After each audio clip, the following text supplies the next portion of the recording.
June 3rd meeting of the Hoover City Council order, and ask the clerk to call the roll. Councilman Smith. Here. Councilperson Green. Here. Councilmember Middlebrooks. Here. Councilmember Murphy. Here. Councilmember Betsy. Here. Councilmember Shaw. Here. Councilmember Lyda. Mr. Lyda, since his regrets, he had other obligations. In fact, he won't be here for the second meeting in June either. I don't know what he could do.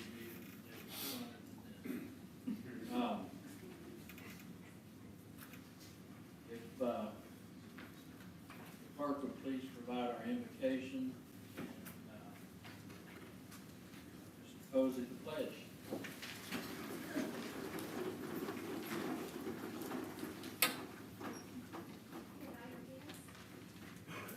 Dear Heavenly Father, I thank you for your many blessings and looking after the leaders of the city. I also thank you for your guidance and wisdom you bestow upon them and the decisions they make. Thank you also for being with the people of Virginia Beach and giving them comfort. In the name of your Son, Jesus Christ, amen. Salute and pledge. Pledge allegiance to the flag of the United States of America and to the republic for which it stands, one nation, under God, indivisible, with liberty and justice for all.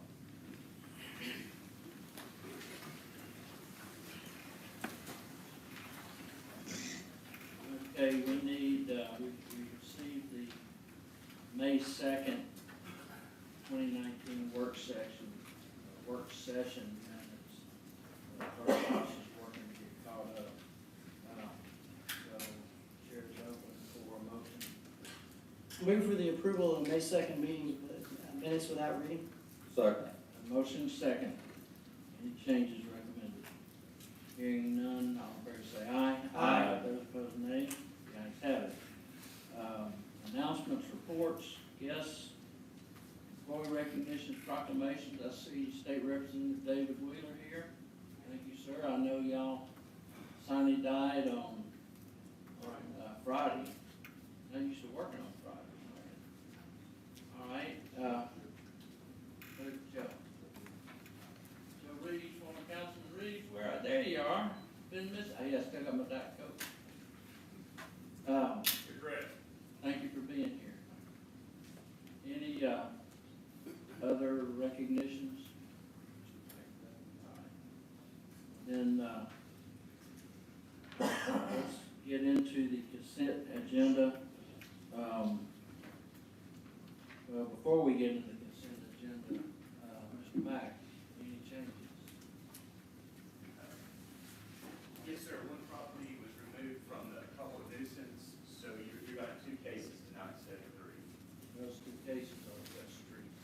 Those cases are gonna be, this is public nuisance cases. It's gonna be 1858 Burning Tree Circle, and it's gonna be 2426 Wayne Drive. Thank you, sir. Is that your?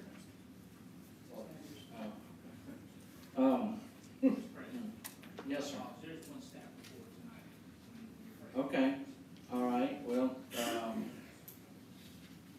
let's go ahead and do the staff report before we get to talking about any of the other agenda items. Back a little bit. I was told to bring a pen, lots of paper. Yours will be good.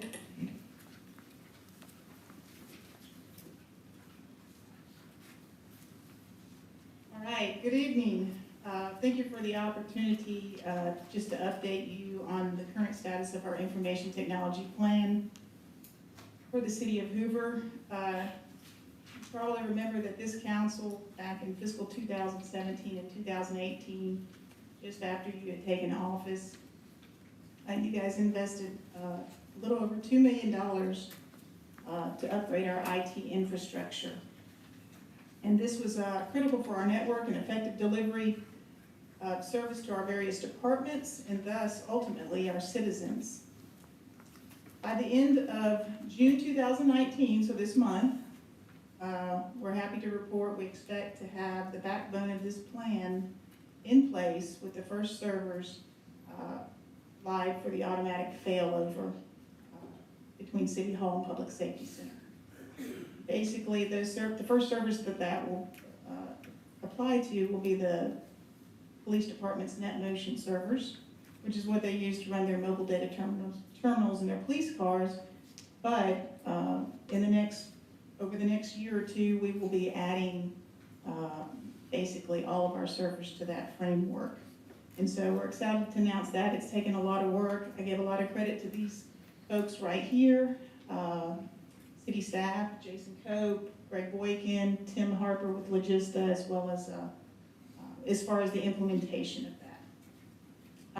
As I mentioned, we still have many more servers to upgrade, and that'll be done over the next 1 to 2 years. A lot of those require actually working with vendors and so forth, so it can be very time consuming, plus upgrades as we go along. At the time of the appropriation, this $2 million actually funded 8 of 10 phases in our plan. The last 2 phases addressed extending our network to a third site, that site being the Hoover Met Complex. This is in addition to the other 2 sites, which are Public Safety Center and City Hall. In fact, this conceptualization of adding the Hoover Met Complex to our network stems from even more than 5 years ago. It was first contemplated that would be a good thing to do. So it has been part of our overall IT strategy for quite some time. Because we knew it would take time to implement the first 8 phases, at the time we tabled the funding for phases 9 and 10 until a later date. Additional IT planning efforts that occurred in fiscal 2017 also revolved around the hiring of Brunson White for IT consulting and basically to comprehensively assess our IT function and an IT roadmap for the future. Brunson's background consists of, he was a CIO of a Fortune 1000 company for 20 years. He has 39 years of experience in industry and government. He established the Office of Information Technology with the state of Alabama and served as the first cabinet member to lead that organization. He also has expertise in process optimization, organizational design, and information technology management. And he now serves as a consultant to industry and government on strategy and IT in general, which is obviously why we hired him. So at this time, I would like to ask Brunson to come up and speak about the major facets of his work and how some of his recommendations also fall in line with the planning for phases 9 and 10. White, thank you for being here. Well, thank you, sir. Thank you, Melinda, for that kind introduction, and thank you to the council for making time for me to come and talk to you today. So, reminds me of a presentation I made in Huntsville one time on cybersecurity when I couldn't see the screen. So if you would advance the slide one more. So, 1 second, sir. Ms. Rice, you want to offer him the historical mic? well, that's much better. Thank you. So yes? That's going to take an IT specialist. There's a little button on the bottom of it that I think will make it work. Look at that. Hello? Is it working out?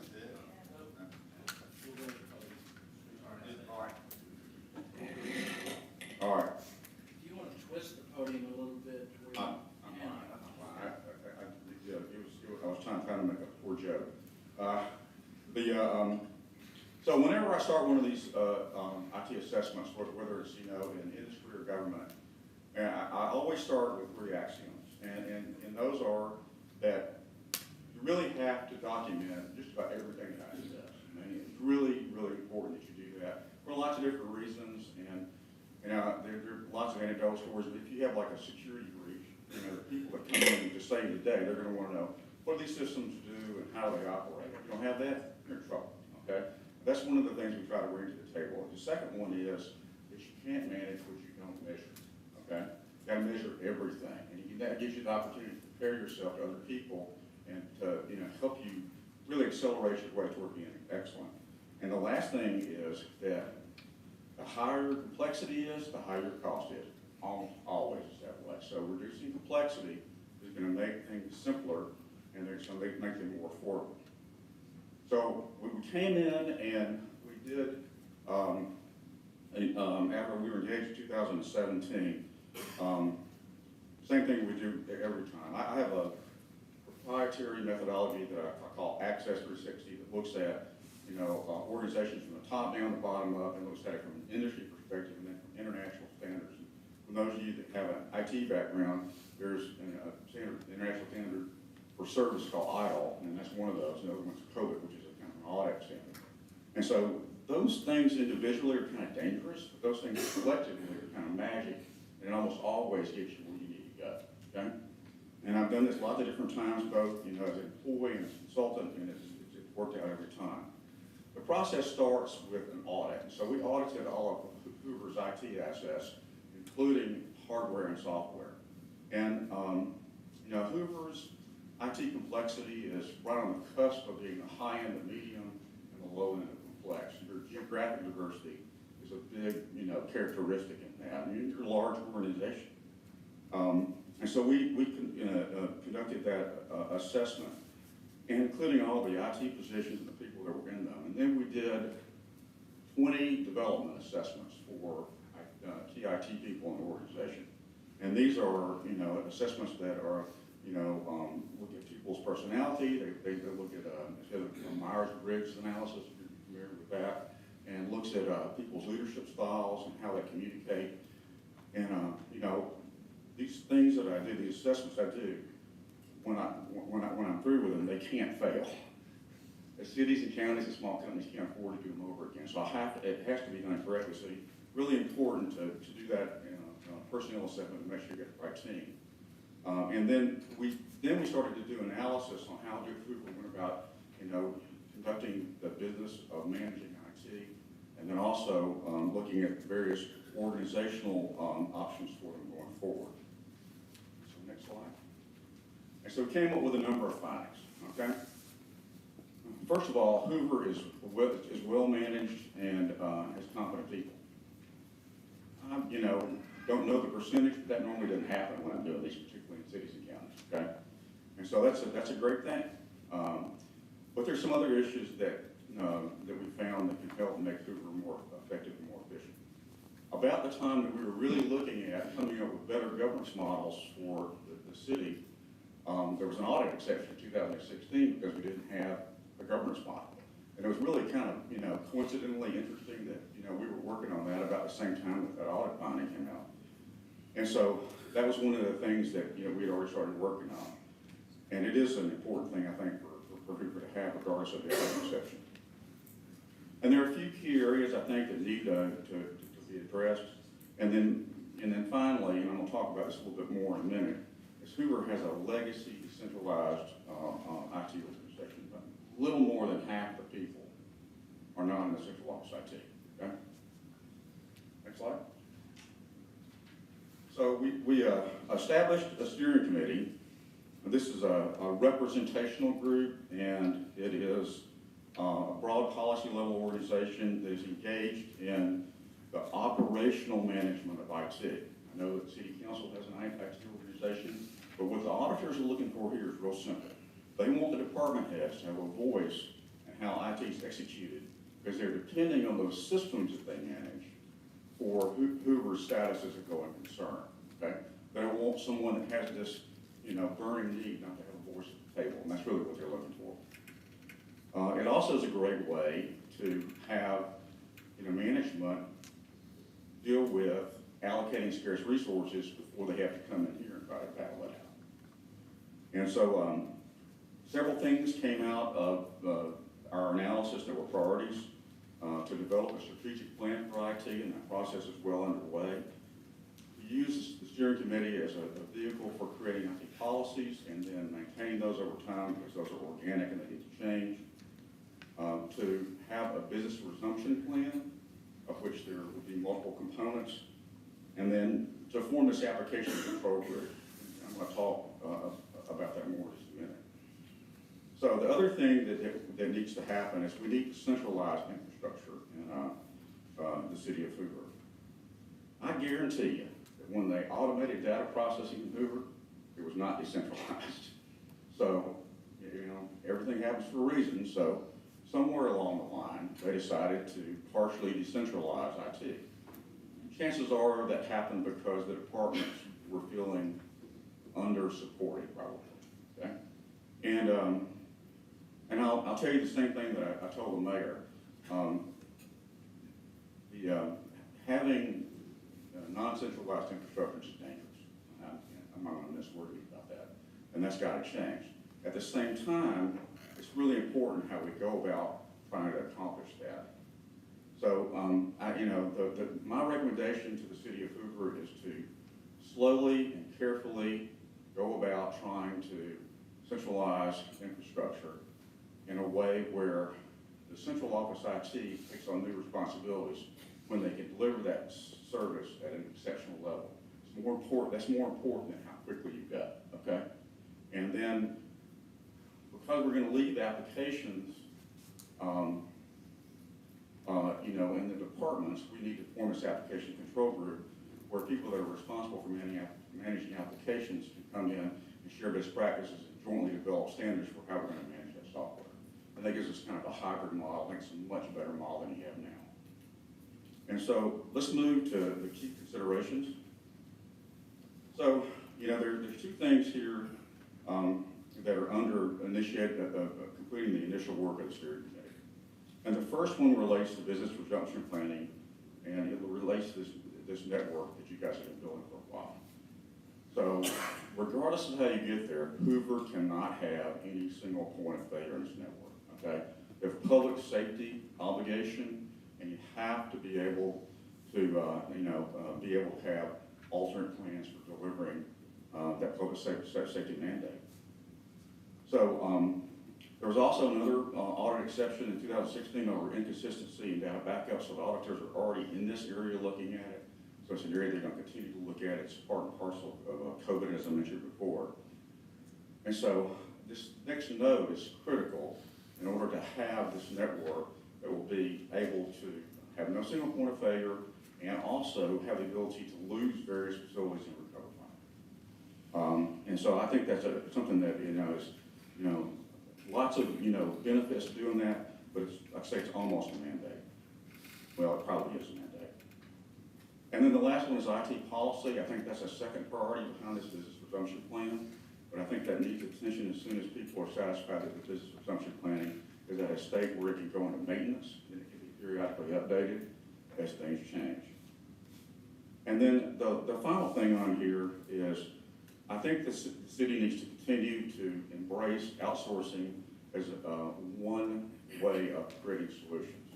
It's a difficult market right now to hire specific skill sets in IT, and so I think outsourcing can be a great way to do that. I have this thing I say, it's kind of silly, but I'll say it anyway. If you outsource nothing or you outsource everything, they're both mistakes. Okay, the truth is somewhere in the middle, and the city of Hoover is kind of a living, breathing organism. It changes all the time, and these solutions need to change along with the city. So that's my presentation, and I guess I'll turn it back over to Melinda.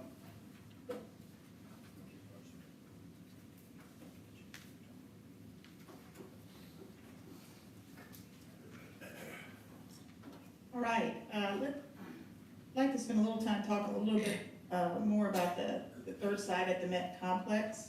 I mentioned previously the phases 9 and 10 that we had basically devised a couple of years ago when we looked at our 10-phase plan. At that time, we estimated the cost of that was going to be $950,000.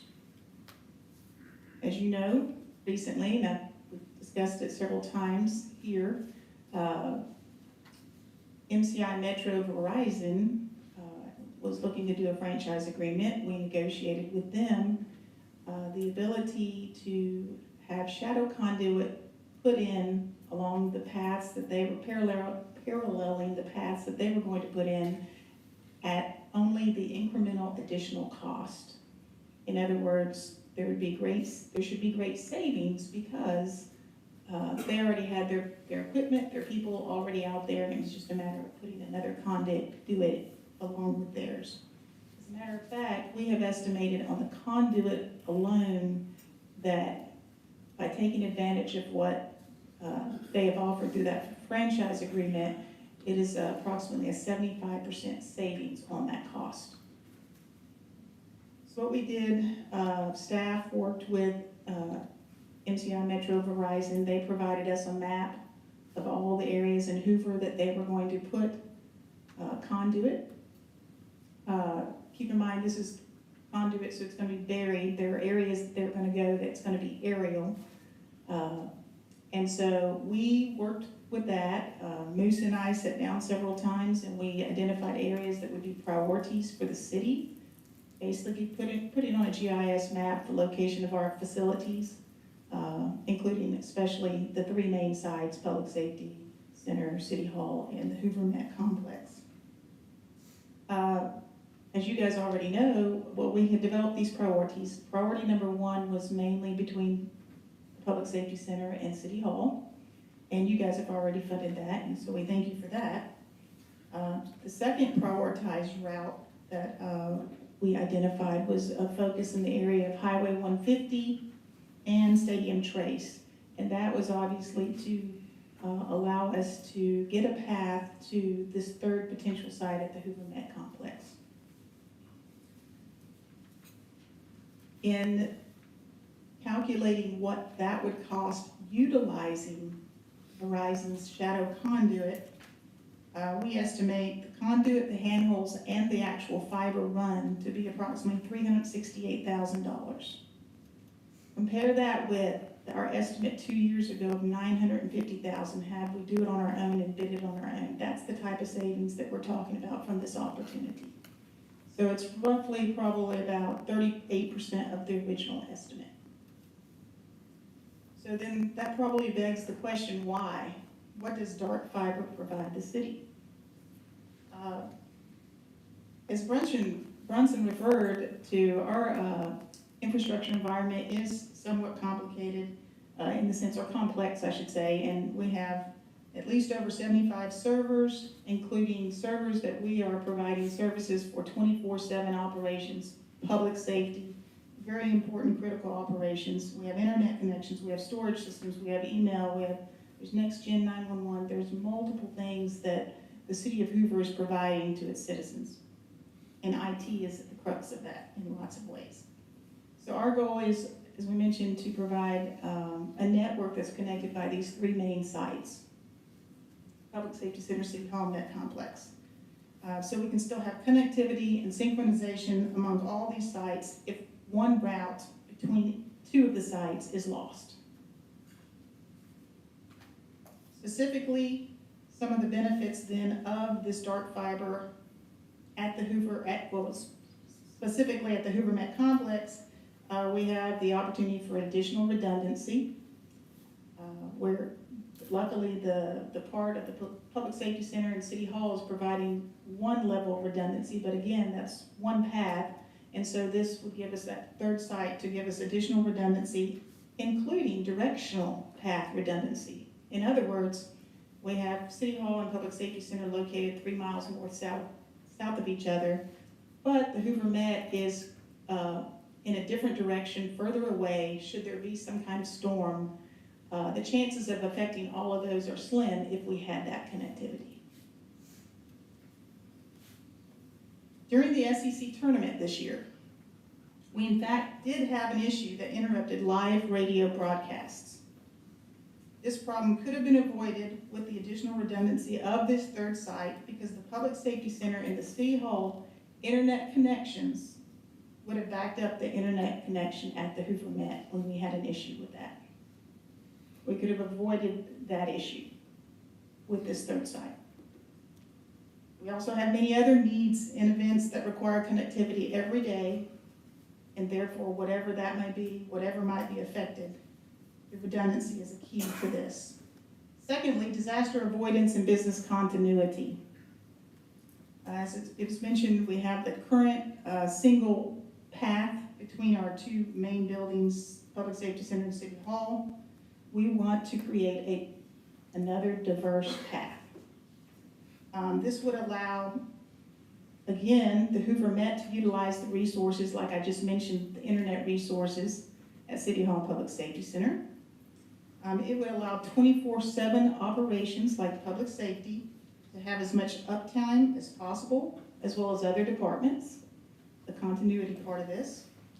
In the event that something was ever to happen to City Hall or the Public Safety Center, it becomes unable to be occupied by a tornado, by whatever type of event that could happen, the Met Complex is a physical location that's plenty big enough, not only in building space, but also parking space, that we could relocate those services. And it would be critical in the event something like that happens.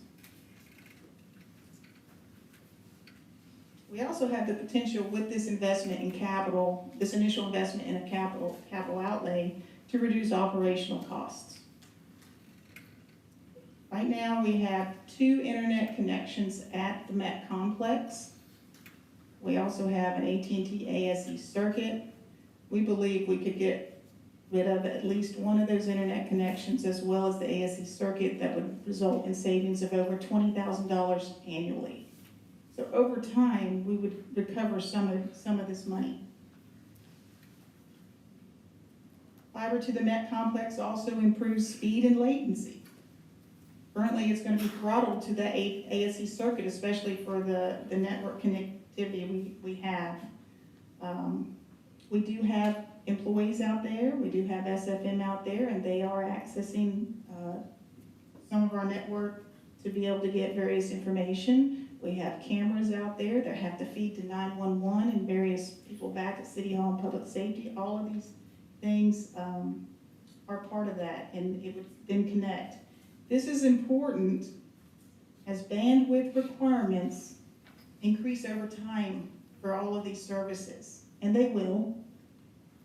One area that we anticipate for the SEC tournament itself is soon to be 4K requirements for radio broadcasting. That's going to result in a higher need for bandwidth. In addition, just so happens during the SEC baseball tournament, I received, I think, an email from Rod Long, and he had been talking in some of the permitting process with Verizon to them about, he knew that they were going to put shadow conduit and looking at their maps down Stadium Trace. And so he called and said, we would like to take part of that conduit. We want to utilize that conduit. And I said, look, well, let's talk, because the timing's very good. So we came and met and looked at some maps and identified areas that are like areas that not only can Hoover IT use, but also our engineering department can use in order to connect and add additional traffic signals onto their already existing traffic camera system. What would this fiber connectivity for them allow? It would allow viewing of those intersections that are connected. So in other words, we can turn them on. Dispatch could always view those if we needed, as well as staff that needed to. And also, it allows video detection and camera adjustments for road safety and efficiency, as well as switching implementation according to the current traffic patterns occurring. So in addition to Hoover IT, business continuity in terms of another location if we had to move, we also have the engineering department that would benefit from this. Eventually, we would also recommend connecting other Hoover facilities by fiber, such as fire stations, parks, maybe police substations. Some of this could be covered with Priority 3. Priority 3 mainly covers the Valleydale Road area. Also in conversations with Rod Long, engineering would have some use of that as well in that path. The Valleydale Road corridor would allow us specifically to eventually add Veterans Park, Fire Station 7, maybe the Inverness substation, to that fiber network. We have had talks with the police department. We've talked about putting cameras out at Veterans Park, and those are things that could feed back through that network as well. We also have an opportunity to explore enhanced collaboration with regards to public safety at the schools, being that some of those schools are in proximity with the same areas that the shadow conduit is going to go. These 3 sites in the city of Hoover, I would consider very stable locations. After investing over $85 million into the Hoover Met Complex, it only makes sense that we would consider that a stable site, that we would connect our other 2 sites with fiber.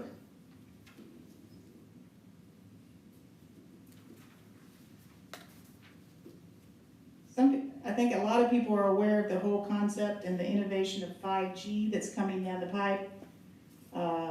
And 5G will be a great benefit in lots of ways.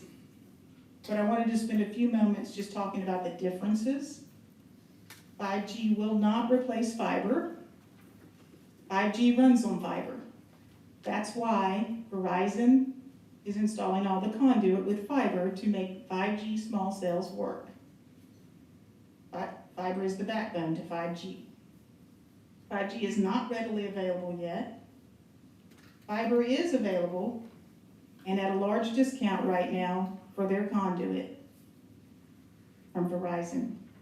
5G could have device compatibility issues. We are already using fiber on our existing equipment and it works.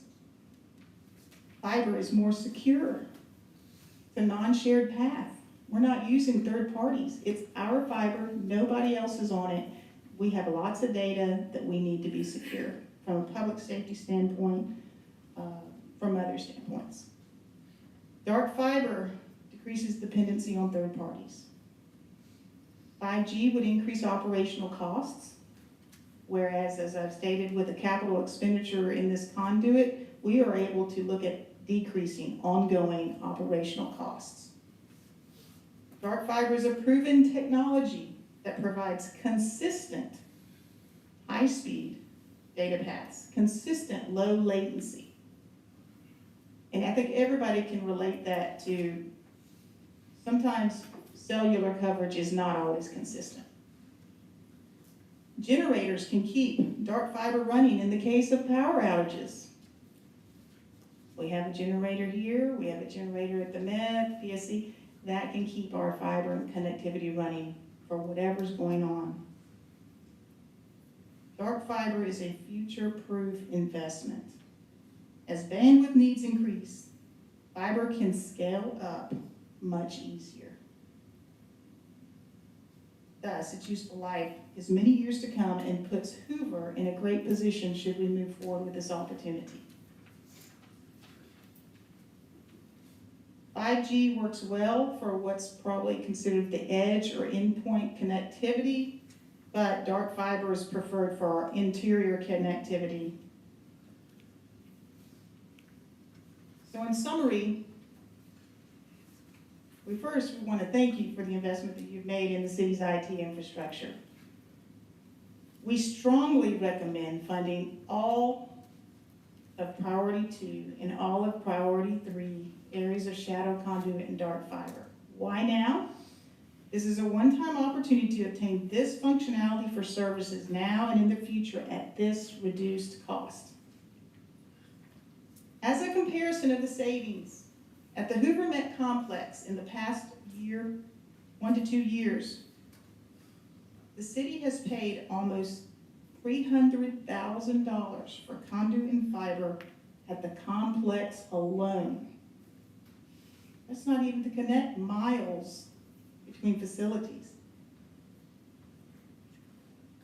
But that, at the complex alone, to connect IT infrastructure, things to connect equipment, APs, access points for Wi-Fi, POS, internet, scoreboards, phones, IP radio broadcasts, we've already spent $300,000 out there. We have an investment in this facility.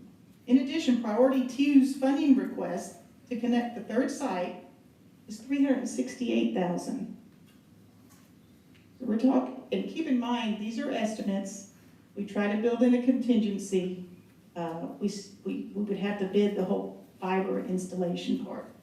But $368,000 compared to already investing just on the campus itself, $300,000. And keep in mind, the original estimate was $950,000.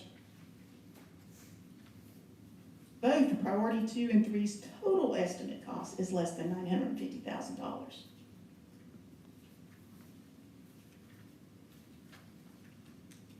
The pie chart, or it's not a pie chart, it's a bar chart, sorry, summarizes the options as were shown on when we get to the budget resolution, the amendment later. There were 3 exhibits in your packet. This reflects those 3 exhibits. Exhibit A represented a gross funding request if we did all of priority 2 and priority 3 of $823,000 estimated. The net request, $452,000, due to various other funding sources we found that we no longer need.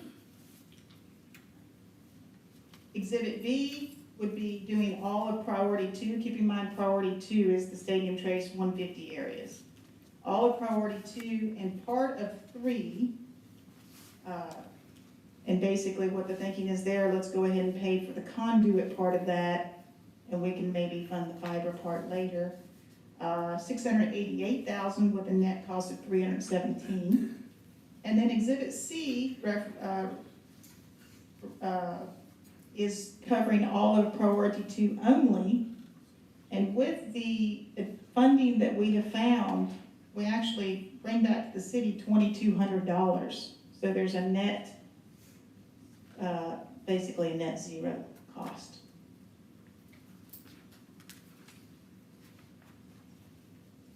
Ultimately, our responsibility and mandate is to ensure excellent service delivery and business continuance to our departments and our citizens.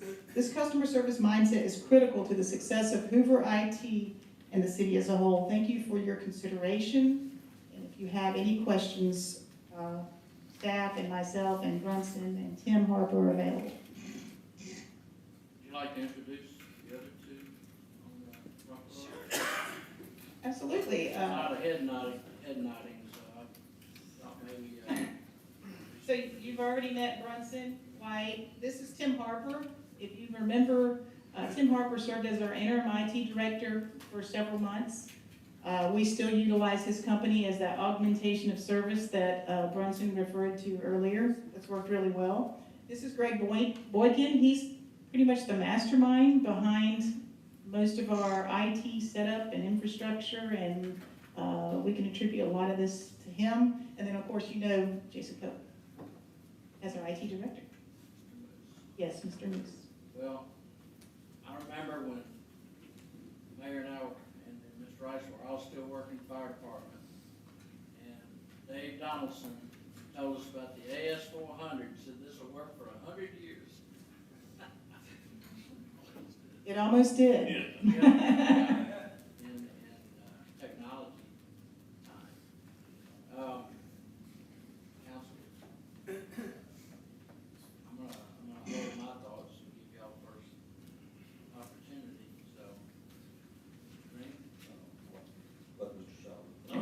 Obviously, this is something near and dear to my heart, and we've talked about it for several years, about the fiber out to the complex. And first of all, thank you, Mr. White, for a lot of that commentary, especially regarding the way the departments are structured. I mean, that's straight out of 1999, 2000, when a lot of people started to consolidate and all that stuff. So it's exciting to hear confirmation of that, and I hope we can move in that direction. I know that'll result in a much better organization. I also agree 100% on business continuity and disaster recovery. I mean, that's we're like moving money or anything. This or 911, everything that's mission critical things we need to take care of.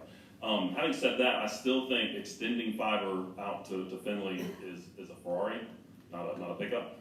And even if we get a good deal on a Ferrari, it's still a Ferrari. I guess I would kind of scale back or scroll back a little bit. We talked about redundancy between the two locations, the Public Safety Center and City Hall. So explain to me exactly what's funded or what y'all are planning with that connectivity.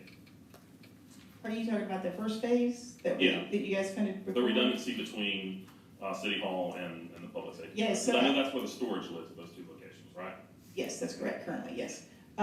So basically, we have an existing connection that is kind of a third-party connection, as you know. But with the funding request you did for priority one, we are gonna be able to put in our own fiber between those two facilities. And then that would replace pretty much that other connection. So that's a single path. That's correct. Okay, and I know looking at that map, that was pretty feasible to do two paths between Public Safety and City Hall. Was that looked at all? Yes, we've looked at that, but keep in mind, some of the reasons that, and that's certainly true, and we could always do that as well, because I think you're talking about going down Old Montgomery. Or just an alternate path of some way? Sure. But keep in mind, it doesn't answer the whole business continuity aspect. It doesn't. Well, I disagree. It absolutely answers the business continuity. I mean, if you're talking about multi-path, and what Mr. White talked about, single point of failure, looking on that map, you could put it on both sides of the safety center, and I mean, you could come up with complete path redundancy there. Sure. And if, based on what we talked about 3 years ago, the idea was to put redundancy between the two locations, and everything I'm seeing is that hasn't changed. So that's what confuses me about why I'm needing this third leg. If we had a funded priority one redundancy between the two locations, where does the third location come in? Sure. Even 2-3 years ago, we did also have in the plan to go out to the Met. That was part of that. Right, and we didn't approve that. That was not. I mean, unless I'm missing it, I don't know that we approved any. No, when we got to the Met. that's why we're here. Mhm. But it doesn't take into account the business continuity of a physical location. It also doesn't take into account, we have this huge investment at the Hoover Met. Well, let's talk about the weather. And for the a minute. directional redundancy. Okay, so every storm path to come through here goes up 459 from Tuscaloosa up there. It's very common to see that. Any federal regulated industry, you get nailed on that. If we're serious about third party or needing that third location or third connectivity, I don't see why we're not looking at other ways of doing that. If we need a physical location for something, the connectivity angle, I guess, again, pulling fiber all the way across town, is there another third location? Have we evaluated any other location besides Finland? No, we have not. We don't really have another major site like that, but also let's keep in mind the whole aspect of this benefiting our engineering department and the traffic signal cameras. So it's not costing any more, it's actually able to use it for multiple reasons. Sure, and like I said, we could rattle down all those. I think you've made a good case with a lot of information, but every one of those I can go through and see a cheaper option that may be more effective at what we're doing. I mean, you talk about 5G and how all the disadvantages. That's a huge model of what traffic control and things is coming down the pipe, for lack of a better term. That is why the industry is embracing it, using 5G. And if they're pulling 5G down that road, like I said, I don't get into all these details. Like every bullet point I saw, this is close to a $400,000 plan, and we're telling people with pools that we can't fix their pool, and we know we need a road out in Trace Crossings, and we have all these other things, and it seems to me that there's a lot cheaper way to do this, and I don't think, for whatever reason, we are hyper-focused on this connectivity to Finland. The $20,000 you talked about saving, I don't disagree with that, but have we looked at bandwidth price cuts in half, and you get twice as much every time you call? When was the last time that was bid out, the $20,000?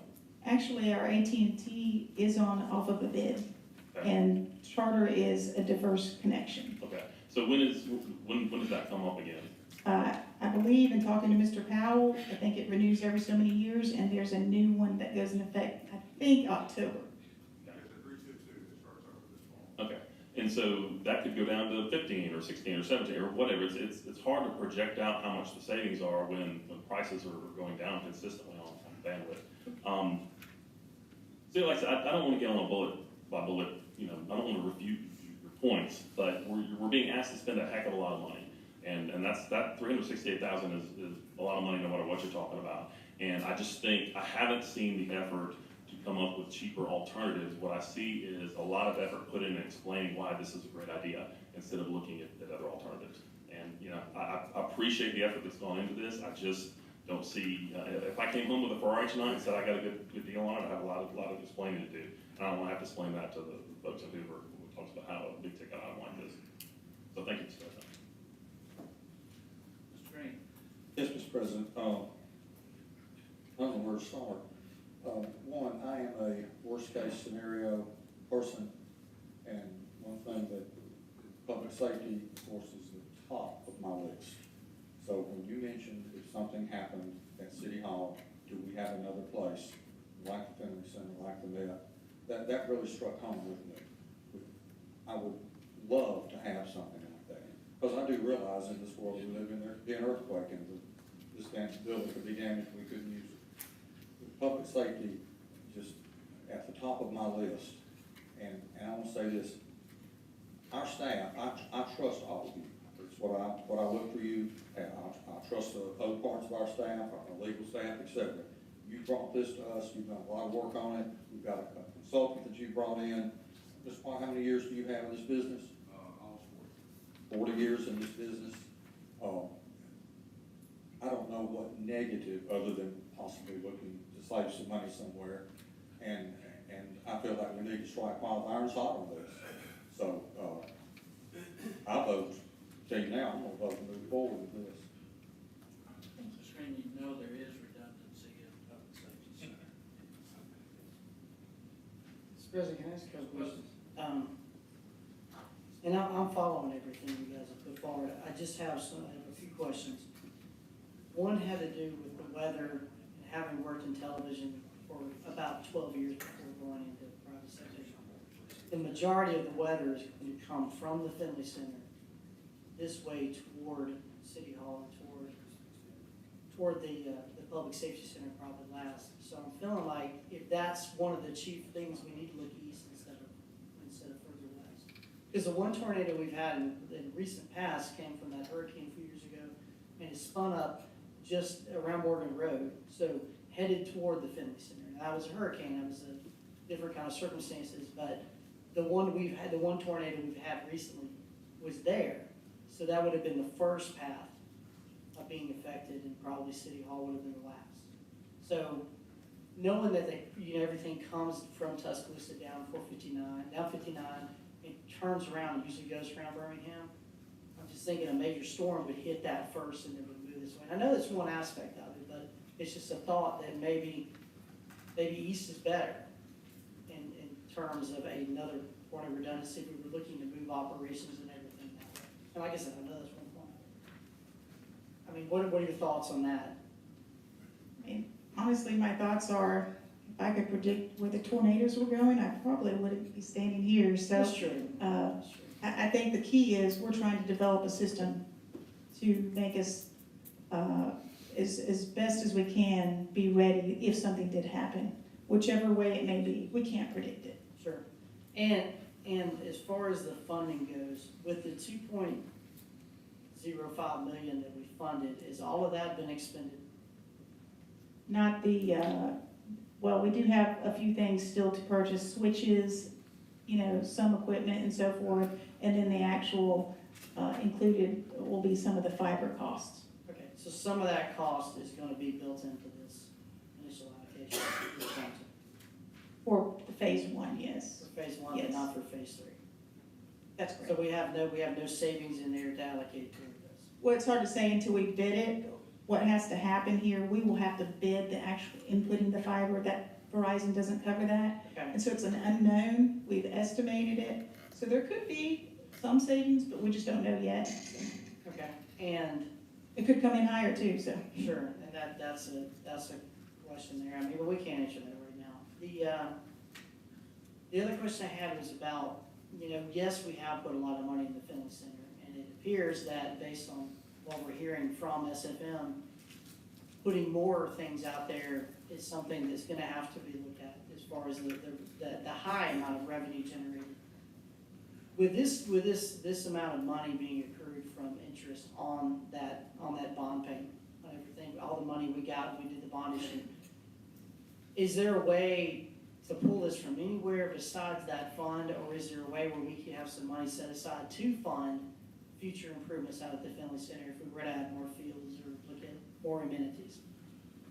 So keep in mind, if you were to fund these, the savings of $15,000, some of it is related to balances related to the Met project, Met Complex project. Some of it is resulting from some road projects that, in talking with Tim West, we've kind of done a little bit of trading because he had some things he needed to do and so forth. And then, so it's not all money that's related to projects out there. So you're pulling from multiple areas. And then the balance, the net cost would come from our regular capital projects fund balance. One more question, and I, you know, I haven't seen the map, so I don't know exactly which route we're going here. But is it possible to go from the Public Safety Center through River Chase to reach the Met rather than going down 150? Or around? It's gonna cost a lot shorter more. route. It would be, There's no conduit going there right now, so, okay, yeah. It's gonna cost, remember I only talked about we estimated $950? You're gonna go jump back up to but this. like I said, I haven't seen the map, so I don't know where the condo is. I'm just wondering, like, a shorter run distance is going to be cheaper if that's available. No, I mean, I do not think it would be cheaper. Okay. Yeah. Where exactly are they running this conduit?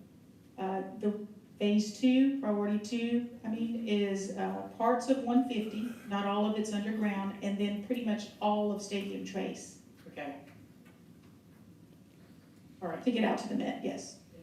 Mr. President, Dr. Lopez, for part of priority 3, you mentioned Valleydale Road.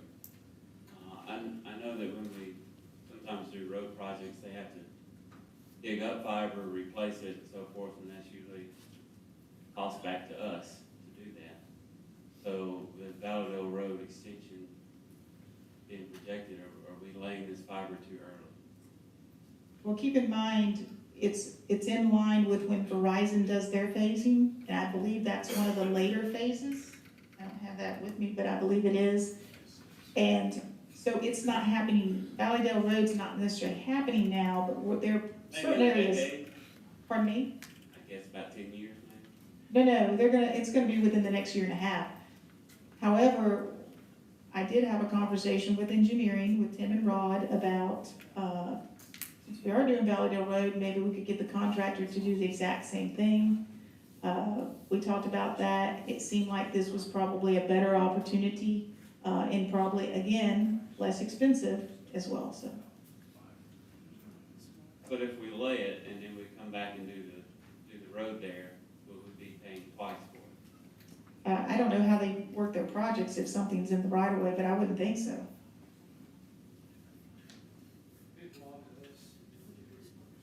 would get reimbursed.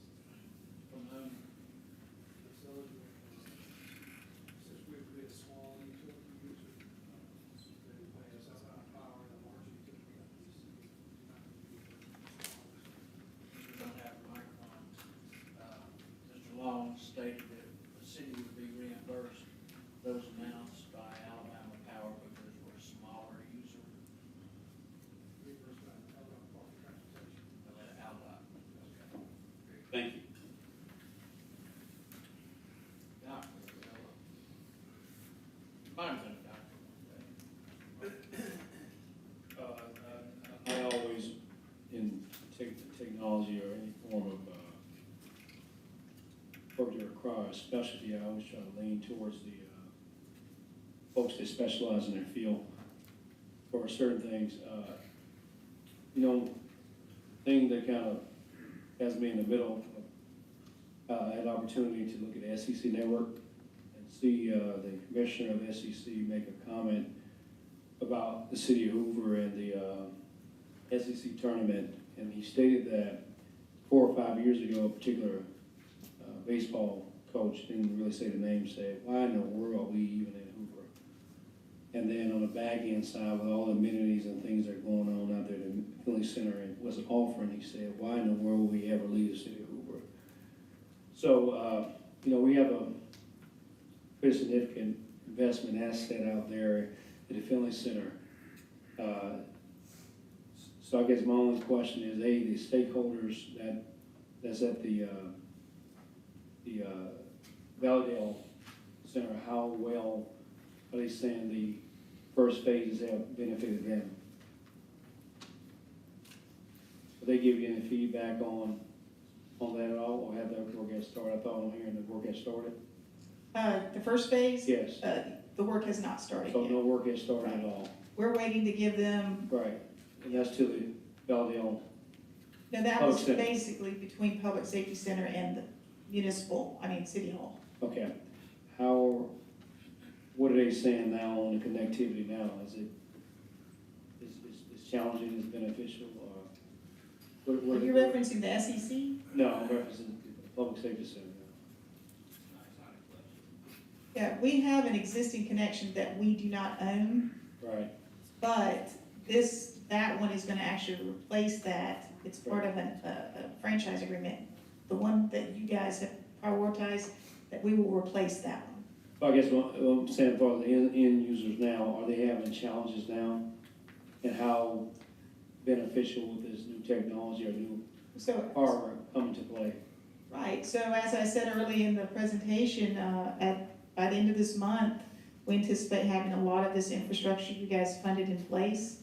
And so that redundancy between servers and our storage and so forth will be in place, that we can then start adding everything to that. And so what that means is, something happens down there, it will be an automatic failover up here, and we hope eventually to the Met Complex, that departments, public safety, do not see an interruption in service.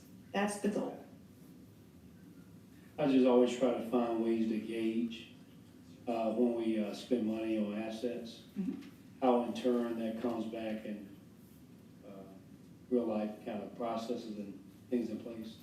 So anytime I guess moving forward, anytime we put things and controls in place, you need some form of a way to do some analysis on how beneficial they have been. I think moving forward, when new technology and things come before the council or whatever council's up here, you have a past outlook, right, on how to gauge, okay, when we did X, it did a 200% increase for Y, right? Sure. I think to answer your question, Councilman Murphy. Bruce, if you would, go to the microphone, we've Yes, got sir. Yes, sir. 72,000 people watching at home. I think to answer your question about the current service as opposed to what phase one brings us, will be the exact situation we're currently in, except for we'll own that. Currently, the current situation, we do have a fiber connectivity between PSC and City Hall, but that's a leased option, that we're provided through the franchise agreement. It could go away at any time. This actually replaces that with more fiber that we own as a city and have the ability to expand however we need to as we grow to meet additional needs. If I got a question, Mr. Murphy, do you mind if I? Absolutely. The spot, we're not talking about that connection, replacing that connection, I'm all for, you know? Sure. The staff of Finley, that's a separate thing, so Yeah, that's why I you issue. just asked about phase one, Okay. that's why I addressed that.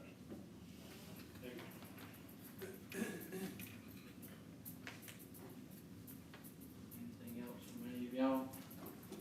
Got it? I have a clarifying Go ahead. question. So, from earlier, so we're putting what we're talking about today is the conduit, not the fiber. We have to bid the fiber and get it installed. Yeah, so what we're talking about today, the priority obviously is the conduit, because Without the Verizon's going to conduit, put it in, fine. and then the chance is gone. Right. The amounts in the exhibits actually reference doing the whole thing. Conduit and fiber. Right, but there are different proposals. So the third proposal on priority 3 only was conduit. Okay. But we were going ahead on the second proposal with the stadium trace and so forth, and trying to fund what we think the fiber would be. Stadium trace is the fiber and the conduit. That's correct. Okay. All right. That's choice B. It's referencing choice B between your three. So choice, Exhibit A is doing all for both. Exhibit B is doing all of phase 2. Hang on. Now you're getting me confused. Parts of phase three, parts of phase. Yes, parts of phase 3, and then Exhibit 3 is only phase 2. Okay. Sorry? We're 68. The 368 is only phase 2, so it doesn't cover the Valleydale Road area. How long before Valleydale finds itself available to be, implemented? I know we'd have to wait on the vendor, but you know what their plans are at this time? It's one of their last phases. However, there could be parts of it that are in early phase. It's not like they're gonna go from A to B and it's all one phase. And so the reason we're trying to go ahead and tell them now what our expectations and what our desires are is so they can plan appropriately. Because this really is, we do not want to hold them up from what they're trying to do. And so that's why we're trying to go ahead and give them the answers now. Just to go back a little bit, and I'm probably gonna jump around. There have been failure simulations already take place between City Hall and Public Safety, and the redundancy worked effectively. Well, since we're just now getting it implemented, one of the processes will be that we will test that in the future, but we have to get it in place first. So there is no redundancy currently between City Hall and Public Safety Center. Not complete redundancy, that's an automatic failover. Is the 911 center and communications, is it redundant? We do not handle the 911, but my understanding is it is. But someone from 911 would have to answer that question. Well, I would think it's an IT question, IT should be able to answer it. That they normally handled that. That's part of the decentralization that Brunson talked about. Okay. Do we store any of our servers out of state like most corporations do? No, we do have our right now at HTE, we actually utilize the cloud for that. So and we also utilize the cloud for our fire software. But most other, they're on site within our server farm. Okay.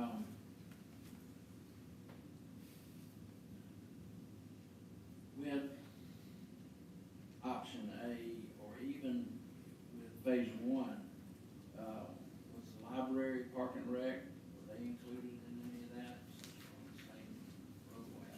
Luckily, the library, Parks and Rec, Senior Center, Police Ops, all of those are part of our North Campus project, and this month some of them are already online, but we're in the process, everything will be connected by fiber into our network as well. Senior center? Senior center. Yes, already done, Police training? yes. Who all participated as steering committee? So for the IT steering committee, I sent out an email to all department heads asking who they would like their representative to be. Some chose themselves to be the representative, and some chose staff people to be the representative. How large a group was it? Because it involves all department heads, all departments, it's probably about 20 people. Maybe instead of just identifying those, then you could just email the council, just so we can know. I could send you a list. That'd be Sure. wonderful.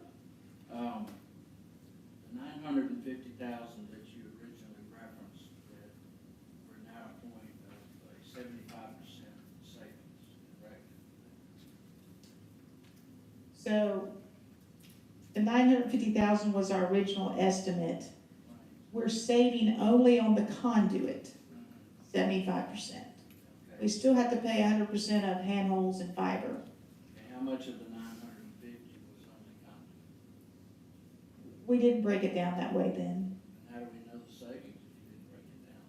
because now we're estimating 368,000 for all of it, where it was 950, and it's roughly about 38%. To me, that's almost like grabbing numbers out of the air. Well- I'm trying to be disagreeable, but I can let Mr. Boykin speak to the 950,000 original budget, he would have provided that. thank you. I was just gonna make one quick Yes, comment. sir. The 75% cost reduction was done, based off cost estimates that we got for doing all the conduit in today's cost value versus the Verizon, so it would have been 4 times as much as what the current number would be for that conduit that we added in. So that's where that 75% reduction came from. So we really came in from the other side, from Yeah, we looked at what today's cost would be from that, Okay, and that we makes noticed, yeah, That makes sense, we looked at it from the other end. I think they call that new map now.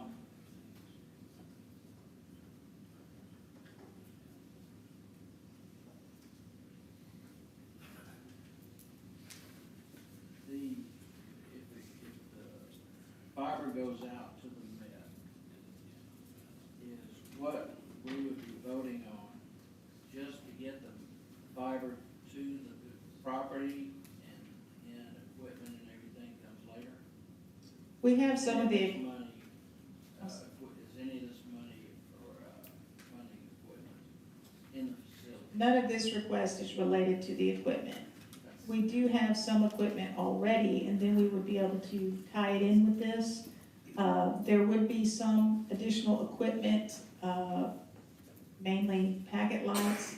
I think that's mainly the most equipment that we would need. We're looking at, as we've replaced our sand storages, and correct me if I'm wrong, but we're looking at taking those old ones and putting them out at the Met, so utilizing some of that, so. Okay, would the, radio satellite towers, would they be connected to fiber? Or are they currently connected to fiber? I would think they are. Phase one, 2 of them are. out of how many? Okay, and are those sites included in the option A? The radio sites, the radio tower sites, Right. they are not, but I don't think there's a reason, I mean, if it's something you want us to look at, we can certainly do that. Right now, option A is where Verizon's running their conduit. So we can't control that, we're just taking advantage I of it. understand. I'm just trying to think into the Sure. future, because really and truly, as long as you can have phones routed, since we're VoIP, and have radios working anywhere can become an EOC.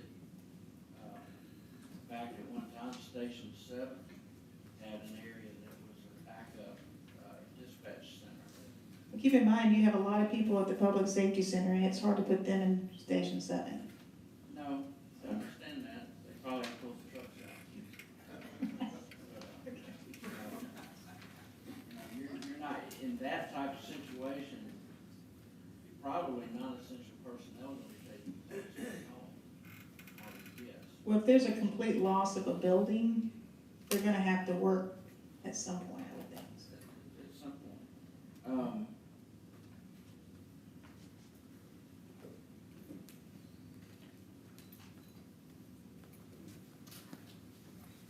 The additional sites that you mentioned in option A, I mean, yes, fire stations, school opportunities, things like that.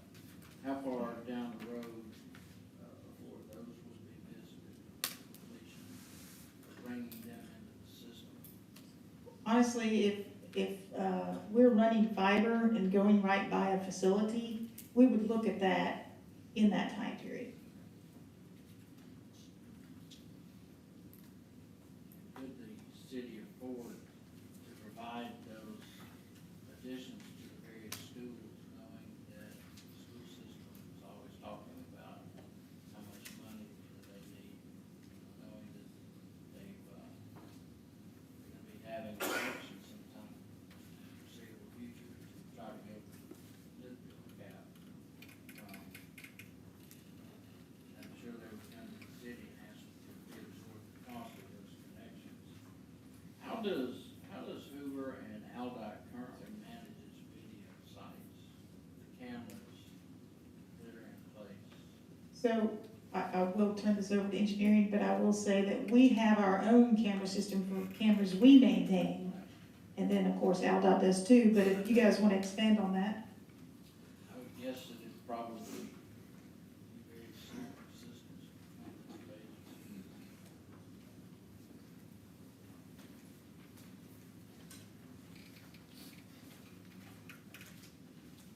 Mr. Chairman, the cameras that you can see now from the internet on the interstate highway system is totally maintained by DOT, not by the city of Hoover. don't have any cameras operative at this point that we can control or have access to. The system was put in place in early 2000, was basically dismantled when we moved to the public safety center in 04. We've not had control of the cameras since then. DOT took over the cameras totally at that point. How are they using fiber currently? Yes, sir, they have fiber down I-65. And the Hoover cameras that she referenced, how are they being managed? Along Highway 31, there's a 60 bundle fiber that DOT put in north and south through Hoover. On the road has a 36 fiber that DOT put in. And So that's fiber as well? yes, sir. It goes down 150 with a 36, I believe. And then DOT is restricted to the use to that, just for their use, cameras and traffic signals. So that was their regulation. Mr. White, I saw your hand up. Yeah, I see. You're gonna need to come up to the microphone, so it can be included in a minute. Every time Aldott, this is my experience working with the state, Aldott runs new right of way, they run dark fiber, which is what we're talking about here. And so, this doesn't happen very often, okay, and it's kind of an unusual thing you consider, but it's kind of once in a blue moon opportunity because you have to have the right of eminent domain, okay, which the city has, and then you have to have, the need for a business presumption plan, and they have to align together. So it's really, once in a, almost a lifetime kind of thing to happen, because you got to be out looking for it. And the state of Alabama doesn't get a chance to do it because when Aldott runs dark fiber, it has to be used by Aldott because of the restrictions for revenue sharing. Okay, that's what of it. That's how they can have all those cameras. It's all coming from doing the exact same thing we're talking about here. All right, thank you. Is Station 7, Linda, is Station 7 still assigned? So this is That's not right. functional at this time. When we moved into the public safety center in 2008, we made our old center our backup site All right. and closed down Station 7.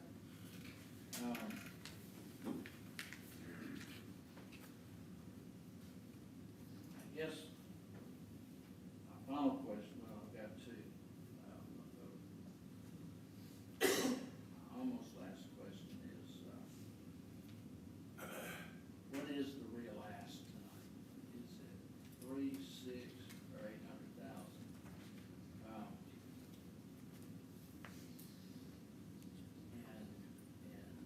And does the city have the funding available to do option A?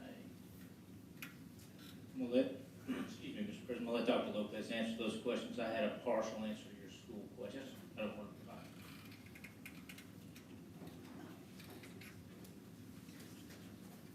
So I'm up here, I'm representing the IT function as well as the financial function. And certainly I would never bring something to the table that we could not afford. So yes, the funding is in place to do that. Of course, anytime you choose to fund something, you can, it may affect funding something else. But I think this is a one-time opportunity. And I certainly think that we would be remiss not to take advantage of it. This is a lot of information on the same night that we're being requesting to vote. What is the true drop dead date that you need a decision from the council? Is it tonight, or is it a week from tonight, a month from tonight? We have put MCI Metro Verizon on hold, and what's happening is they're already putting in areas that we would like, and we are kind of holding that up in some of those areas because of the fact that we have to provide handholds to them and so forth. That's not part of their agreement. So I would say that the reason we're here tonight is to get the funding approved tonight. Why was it not dropped prior? Why did we wait till the last moment to come before the county? Mr. Smith, I'm gonna answer your school question first, and then I'll get back to that, if that's okay. Your question was about timeline on some partnership opportunities with the schools, and there are things that I know, you certainly are aware that we shouldn't get into, in the public forum as it pertains to security matters. And so what I'll say is that our police department has been engaged for many weeks in a conversation with the schools about a way to make a very substantive improvement that we just won't disclose here tonight. I'll be happy to brief any of you on it. And this would facilitate that. They're running into technological problems making that process work, which I can assure you would enhance safety of not only the population inside the schools, but the population of SROs and responders to those schools. And I can go into great detail with you offline. Why haven't we been here prior? I think we've had many, many months of conversations. We've provided a tremendous amount of information to Mr. Shaw. We've talked about the need for a presentation, and we're, no pun intended, we're down to the wire, as Dr. Lopez explained, on a timeline, because Verizon continues to push out and continues to push out on their construction program, waiting on us to tell them if we're going to do this or not. And we've tried to create the dialogue, and we've tried to create the opportunity to come in and have this conversation. And tonight's the night that we could get all of our personnel, including our consultants here. We typically would have done this at a work session. So we're down, and I'm not telling you it has to be tonight, but we're kind of at the end of our road. If it was this important, though, could our staff and consultants not been here a month ago if it was this important? We were prepared a month ago. Yes, sir. So why didn't we do it?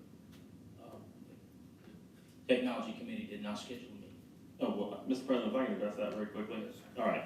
So, Mr. Rice, when did we first speak about this? If I recall, it was maybe in early April during. Budget hearings last year or year before? For this current FY? For the phase 9 and 10? Okay. But the last couple of rounds of budget. Right. And so, Mr. President, if I'm hearing what I think I heard, it was that the Technology Committee did not have a meeting, and that's why we haven't been briefed. So my question would be, if the Technology Committee didn't want to have a meeting, which is not the case, why didn't we have this presentation, or for whatever reason, why didn't we have this presentation 2 months ago when this first came up? The way the conversation went was you said, hey, this is on the, Mr. President, this is what the conversation was, that we had something on the budget amendment we need to talk about, and I said, this is not, I'm still not for this, we need a full briefing at that time. Now, if it's represented that I didn't hold the Technology Committee or the Technology Committee meeting, the bottom line is we could have this briefing 2 months ago, and we wouldn't be down to the wire. And so what we have here is another situation where it's the last minute, and we're being asked to spend a bunch of money last minute, and everything is trotted out in front of us. We need this for public safety, and we got to do this now. And now we're even bringing the school system into it and saying, well, we got to have this for these safety reasons. And if any representation is made that this is a Technology Committee issue, that is not accurate. We had this information 2 months ago, and for some reason we're hearing about it right now and saying we have to have this meeting or else we won't be able to get it. So Let me clarify, and I'm no intent to offend you in any way as the chairman of that committee. I think the reason is we were trying to work the dialogue with the chairman of the Technology Committee because we thought that was the appropriate thing.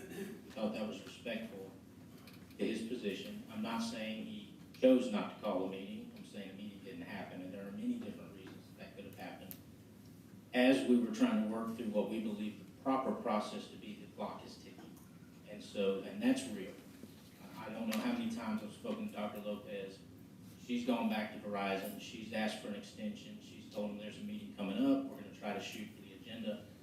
But we didn't just throw it on the agenda. We were trying to have the conversations that we thought were warranted and were in keeping with the function of this body during this quadrennium.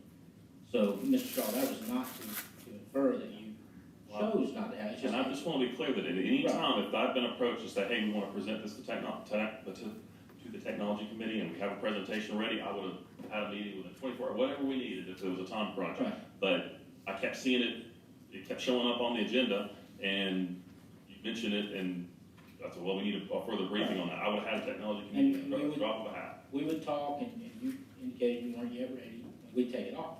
So there was that back and forth going on. So, Mr. Rice? yes, sir. If you felt that you were, whatever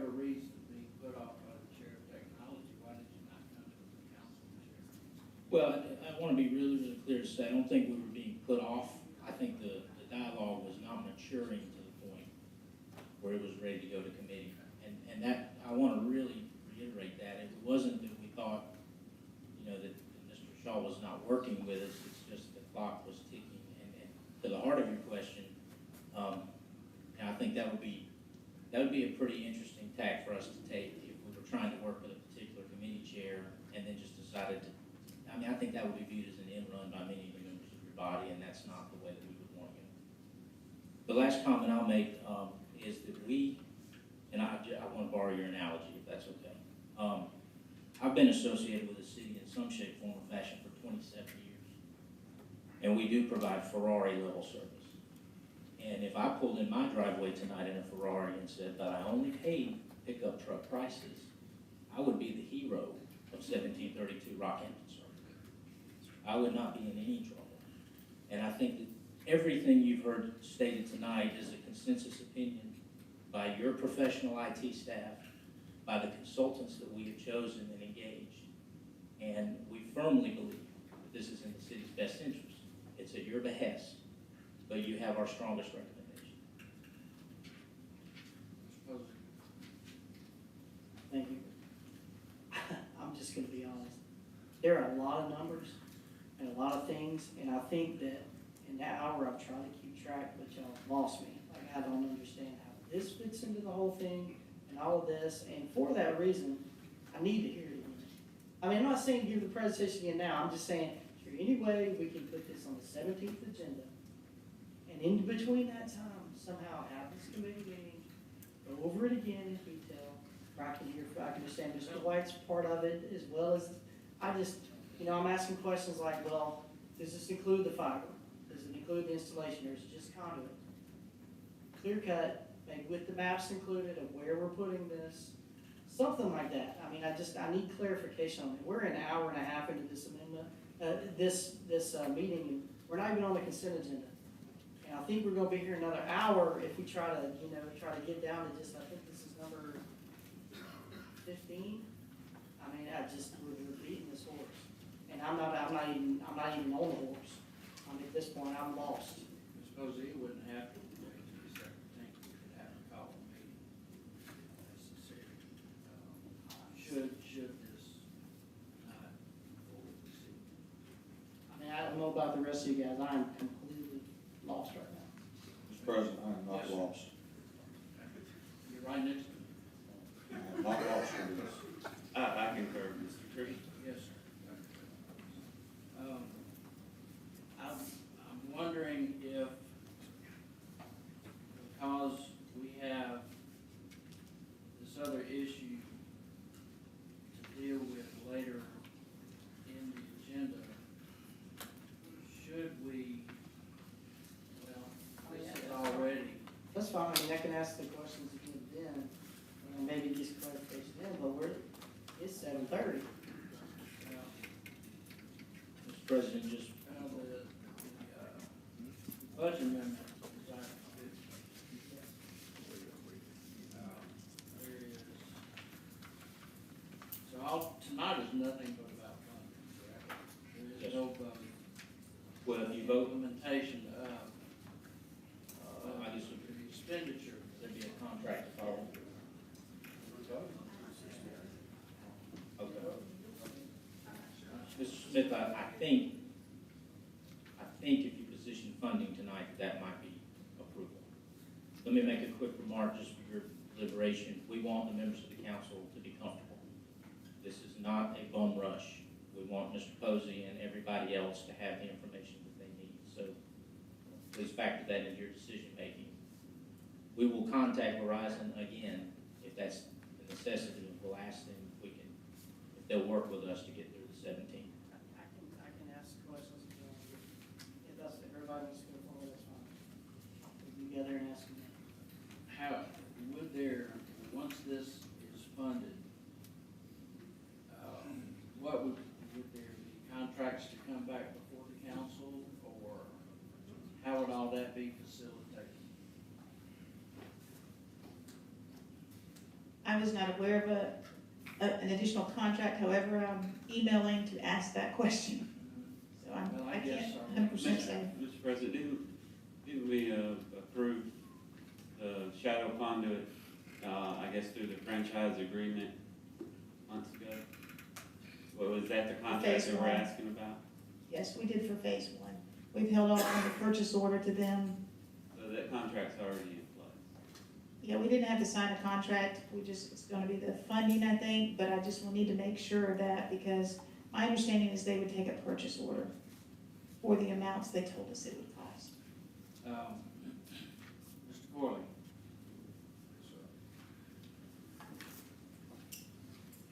Should the expenditure of upwards of over $850,000 be expended through a contract or through a purchase order request? We would be happy to look at that. I understand that there is provision in the franchise agreement for the running of shadow conduit. So you're not ready to answer that question? I'm not sure what the specific question is. The question is, Can you, should we have a contract that the public can see if they want to see a public record? Or should this be paid by purchase order, knowing that that could handle, that can be dealt with probably a little quicker, more than likely, but it's a lot less transparent. so that may be a policy question versus a legal question. Certainly under the bid law and other constraints that Well, $850,000, if we vote that. I think I can answer some of that. Yes, ma'am. Keep in mind, that if you do the 850,000, only part of that is related to the Verizon agreement, the conduit. The fiber and the handholds, the fiber will have to be bid, and the handholds will be purchased off of a bid. So only part of it is related to Verizon, the conduit. Now, we've actually already had the city attorney's office review, and because that's considered sole source, that part does comply with the bid law, the conduit part.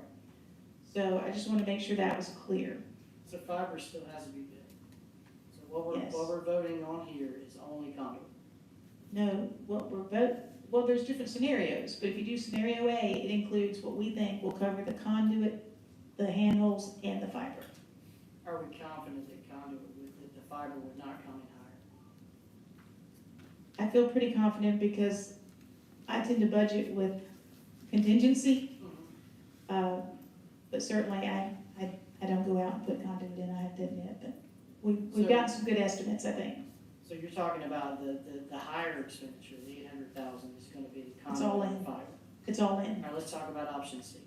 option C. Is that just conduit or is that conduit? and It's fiber? all in for only priority 2. Okay, so then the other two amounts are without the fiber.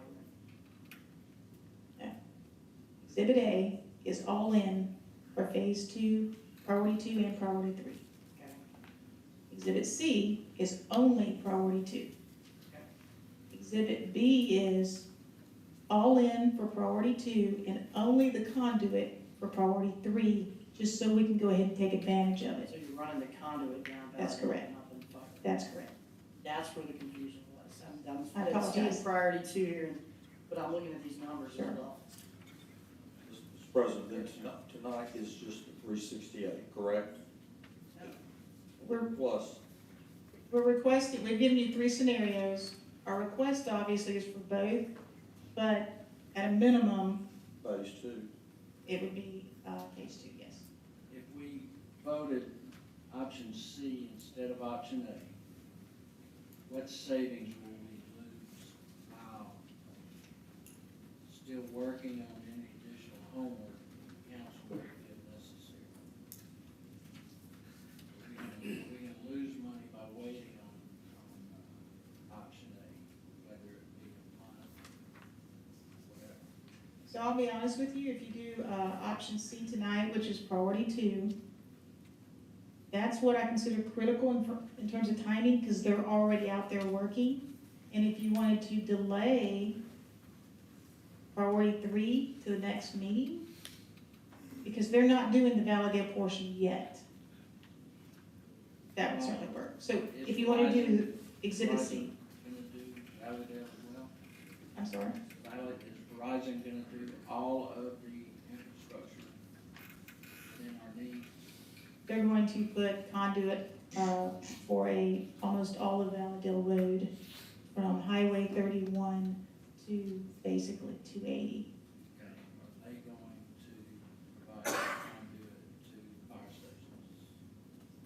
We would do that when we bid the fiber part of it. Okay, so that. They're just putting the that's not conduit even that gets there. included in option A. I believe we would have some funding to do that, yes.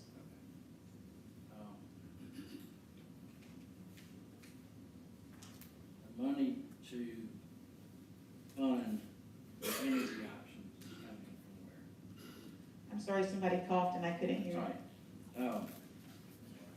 Might have been me. The money for whatever would be voted, when it's voted, is coming from where? Okay, so let's just assume option A, which is all in. The 800 and something thousand, 415,000 is coming from projects that had balances and they're no longer needed, as well as a little bit of interest related to the Met complex. How much funding is available there by just those savings? The 415,000 of the 800 and something. Okay, so 415,000 is coming from savings from other projects. Yes. So the balance would come out of fund balance from the capital projects fund.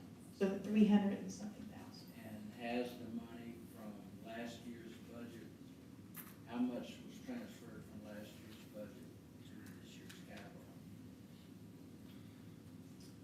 For this fiber project?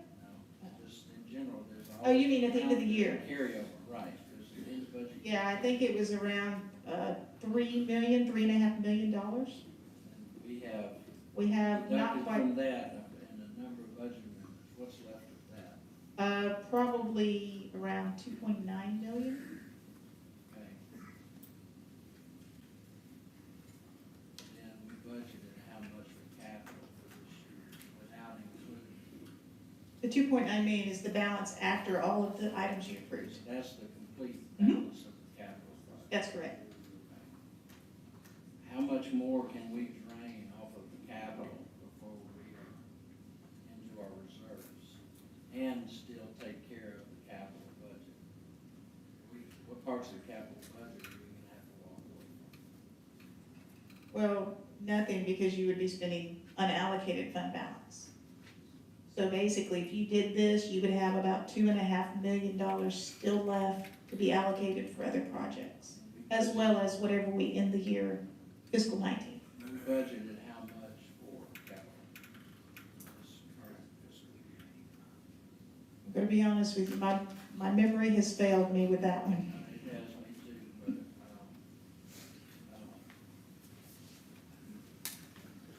I have to believe there's Keep in mind, $2.5 million is the balance after those projects were funded. okay, Yes, okay. it's unallocated. 2.9 million, completely Yes. allocated fund. That is correct. Which if it were unspent, it would be go to reserves. That's correct. Okay, that helps me. Since this is a large sum of funding, we have many options before us. Is there anybody from the public who'd like to participate tonight? Do you have any questions? Mr. Schultz? Come on down.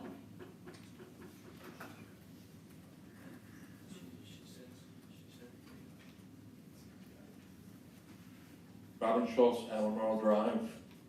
I have several questions regarding this. The presentation opened with us talking about outsourcing, and not to outsource everything, but not to outsource nothing. So this appears to be, redundancy to me, in my line of work, is crucial. In the IT field, redundancy is incredibly important. And so my question is this: we're moving into the Met, but we're not outsourcing anything. Why are we not co-locating this particular center to a place that's already got the fiber infrastructure? It has all the facilities needed for redundancy. We would save in capital outlay. It would be strictly an operational expense versus a capital expense. I don't expect you all to answer this, but I would like to get some answers to that before this vote is taken on. My second point is every one of you is an expert in your field, but only one of you is an expert in the IT field, and that's Mr. Shaw. And Mr. Shaw has voiced his opinion on this, and it doesn't sound to me like he is totally in favor of this. And I think that you have an obligation to kind of defer to the expert on the council to see what his thoughts are. My third point is, once again, we're doing one thing that we've done in the past over and over and over again. We've got to have it today. We've got to have it today. We have got to have it today. I've been to many, many council meetings, and I've seen it over and over and over again. All the way back to 2015 in December, when we had to have that $60 million, which ended up being $80 million for the Finley Center. It was a good thing, but it was presented in such a way that we had to have it in order to save the SEC tournament. Those are my questions. Those are concerns. Thank you for your time. But staff has said that this is something that has to be dealt with tonight. Well, I'm not gonna rush anything. If a member has to leave, a member has to leave, I'm sorry. And we may be here 2 more hours, because we're not even to that particular item. We haven't even addressed the consent agenda yet. Any other questions from the public? I may be able to help Yes. illuminate Mr. Schultz's answers to his questions. And I'm not sure if I understood, so pardon me if I'm incorrect. The proposal, though, is not to locate any type of data center. And if I understood Mr. Schultz's question, the basis of that question was why not put this center somewhere that we already have infrastructure. The proposal is not to put a server farm or any such facility there. It's to connect what we already have at the Met Complex into our network. And a couple times tonight, it's been said, and I'm not sure how much history we're talking about or which administration we're talking about. I can't think of a long list of rushed projects that have been brought to this council. And if the analogy is the SEC and the Finley Center or the Hoover Met Complex, that was in the last quadrennium. So I want to be sure we deal in facts. And I just don't know of a litany of times that we've come to this microphone and we've said, hurry, hurry, hurry, we need you to vote. I know that I've worked with council leadership on several occasions. Matter of fact, we meet every Monday morning, met this morning at 10 a.m. and said, which agenda would you like for this vote here? So I'm going to politely refute the notion that this administration has the habit of rushing in here at the 11th hour and asking you to take action on major issues. I don't think it's happened since November 7th of 2016. Mr. President, may I offer a... Dr. Milbrook. It seems like, obviously we're not going to have a unanimous vote here, and many are still having concerns over the all-in option. But according to staff, option C, and from what I'm gathering from my peers up here, maybe I'm mistaken, but option C, which only deals with phase priority 2, correct? We could go ahead and approve that tonight. Let the staff meet with individual council members to go over further concerns on the all-in option, and come back and bring that all-in option at a later date. Correct? Yes, I believe So- the book has identified that. On the standard of saving everybody a little bit of headache and getting home in a reasonable hour without rushing things, we agreed to go ahead and Second. put up a vote. Wait a minute. No, I'm not putting up a motion yet. Just agree to put up a vote for option C and let everybody continue to have talks with staff members over the other options. Please remember, we're not even to that part of the agenda yet. We can move on to that part of the agenda if we agree to that. I concur. Okay, so am I hearing a motion to adjust the agenda? So moved. Second. A motion and a second. All in favor say aye. Aye. Please, Madam Clerk, please call the roll. Mr. Green? Aye. Dr. Novell? Aye. Mr. Murphy? Aye. Mr. Tracy? Aye. Mr. Shaw? Point of order, are we voting on the, We're asking to move item Oh, aye. 15 aye. up to current time. All right, there's enough for it to come forward. Yes. The vote present. It doesn't matter, it's already been decided. So, we have a motion to approve resolution amending the budget for the fiscal year ending September 30, 2019. The question at this point is, how is the motion going to be made on what version of the budget amendment? Mr. President, I'll go ahead and submit that. I move that, option C for resolution number 6010-19 be approved. Second. Item C. Okay.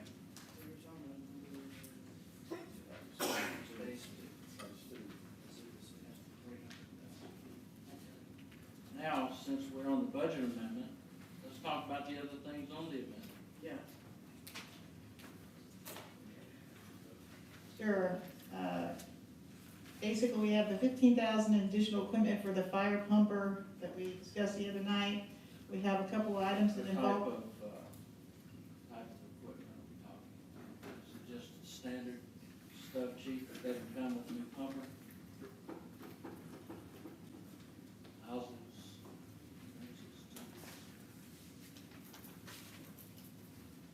Smith, if you remember, we changed an engine last year from a hazmat, or changed the hazmat unit to an engine. right, We also got funding for an additional engine. During that process, we've had a slight price increase before we had the purchase order purchase the second engine. We received the last engine 3 months ago. We have a foam system on that engine that is a little antiquated. There's something better. So we wanted to upgrade that foam system on this particular engine that's coming in September. With that being said, there's really not as large a price increase in this engine as it was last time, because the other engine was actually $5,000 more. So that's what this price increase is. okay, so we're talking about an adjustment on the apparatus yet to be received. That's correct. And you're going to improve the headset system in the apparatus yet to be received, or the one that had been received? That's right. Foam system. Oh, okay. The Class A foam system, All right, is that on the apparatus already received, or just on the one to be received? the one that's coming in. All right, very good. Very good, that's $15,000. All right, item 2. Item 2 is related to the part-time position that we mentioned in the city administrator's office for 24 hours a week. Item 3 is, Are these the intern positions, or just something? no, we approved the interim positions at a previous council meeting. This is related to a position that was a temporary position, and we're looking at converting that to a part-time position. Item 3 is related to the part-time position in the city clerk's office. Item 4 is taking 2 part-time park patrol officers and combining those into 1 full-time park patrol officer that I think the police department feels like they'll have a better chance of filling the position as a full-time position. And then item 5 is related to what we've been discussing now tonight, keeping in mind that this particular item with the reductions related to the other project reductions. So the overall capital projects fund effect is only $12,000. Some of the reduction offsets the $15,000 for the equipment for the pumps. Why is the ending fund balance bracketed? That's just the change in fund balance, so it's that we're using up $29 million of fund balance in capital projects. You asked earlier, No, I was just How many? wondering, to me, it would make me think that we're $44 million in the hole. no, because it's the change in fund balance, so we're using up 29 million, but because I said we had almost 3 million, there's probably, 9 million or 2.9? we're using up 29 million in fiscal 19. That includes all the carryover projects and all the new projects. Projects previously. That's correct. All right. Got the motion, second, any questions from the council? Mr. President, I have a couple questions. So I was just gonna clarify a couple things. We're voting on option C. What are, and these are the costs for the conduit and the fiber. We've already discussed that. What costs do you see moving forward to maintain and upkeep this fiber? And as far as, replacement, should it be dug up and put back? What kind of costs are we looking at perpetually for all of that? So the actual maintenance of the fiber, somebody else might can speak better to this than I do. If something happened, say it got cut or whatever, we would anticipate we would have a vendor that we would call to do that. It wouldn't be like a contract, we paid them a set amount, it was as is needed. So, Okay. But there's not. that's one of the good things about, as much as we can get in the conduit, the better, whereas aerial, a storm can knock it down. Right, That's because you're protected, so there's not a yearly maintenance fee or anything like that associated with it? not that we anticipate right now. And with the terminating equipment, is there a yearly maintenance fee with that, or is that just something we're already doing now, and used to be doing repairs? Yeah, it's my understanding we have already that type of equipment, and it would already be built in the budget. Are we expecting more equipment that we would have to? Okay, so there would be a little bit more, yes.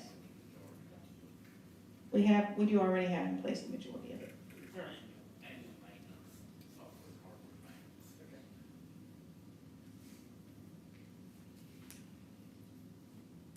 But if that was the case, then we would request that in a subsequent future budgets. Okay, so that would be part of 20. Yes, that's correct. Any other questions from the council? I have one. Yes. Apologize for not being here for the work session if this was covered. Item number 3, the city clerk's office, part-time. Can you explain the need for that? I think I will defer to our city clerk.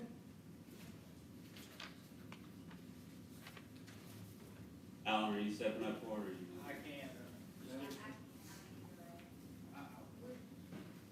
Ms. Dixon communicated with me about a request from the council to make a change in the process for the minutes. And she is not, she's here, I don't want to speak for her, I just want to relay our conversation. She's of the opinion that she'll need some additional clerical hours to achieve that request. So this would be a 24-hour-a-week maximum, 29 hour per week maximum, not necessarily consistently, to make sure that we're able to provide that service. I know Ms. Hanley and Lisa both spent many late hours in the night trying to stay caught up with minutes. And Yes. I think that is a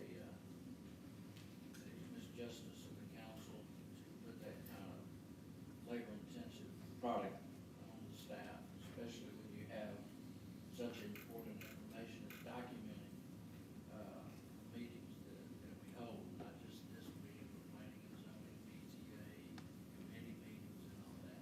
Yes, and the clerk and the assistant clerk are FLSA exempt, so they cannot be compensated for that additional time. Thank you. Yes, sir.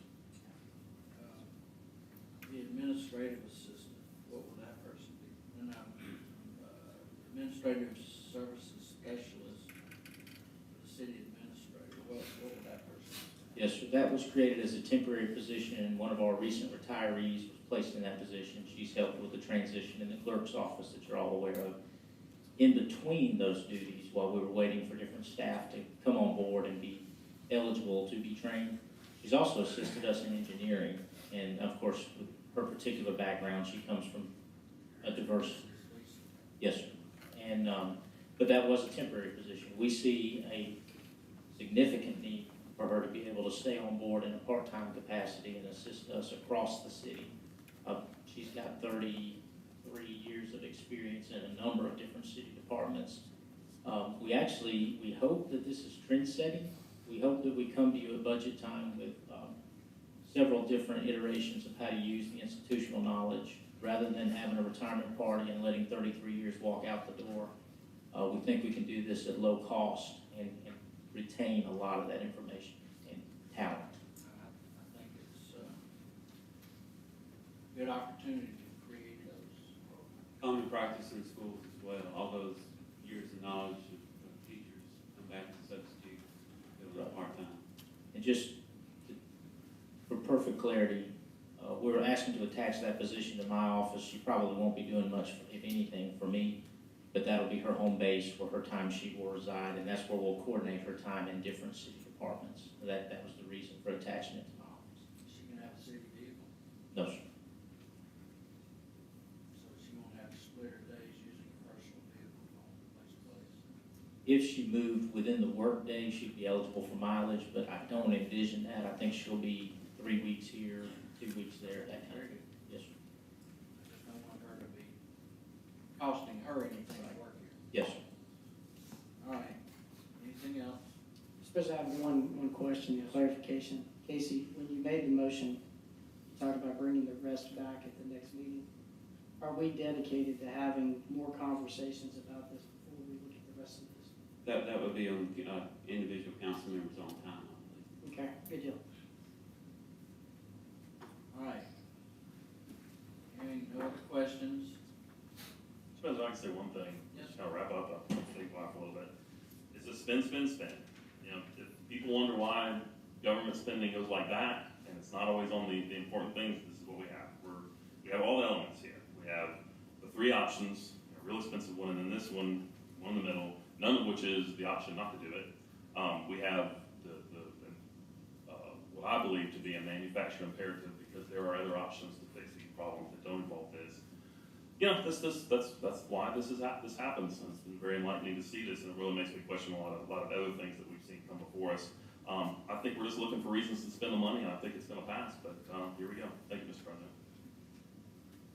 All right. Madam Clerk, please call the roll. Mr. Green? Aye. Dr. Gilbert? Aye. Mr. Murphy? Aye. Mr. Posey? Aye.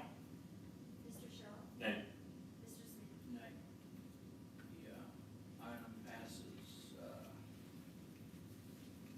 4-2.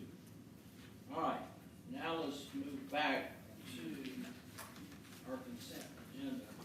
Mr. Mack has already done his one thing. I'm going to ask that we remove the Elevon agreement, because I wasn't here Thursday either.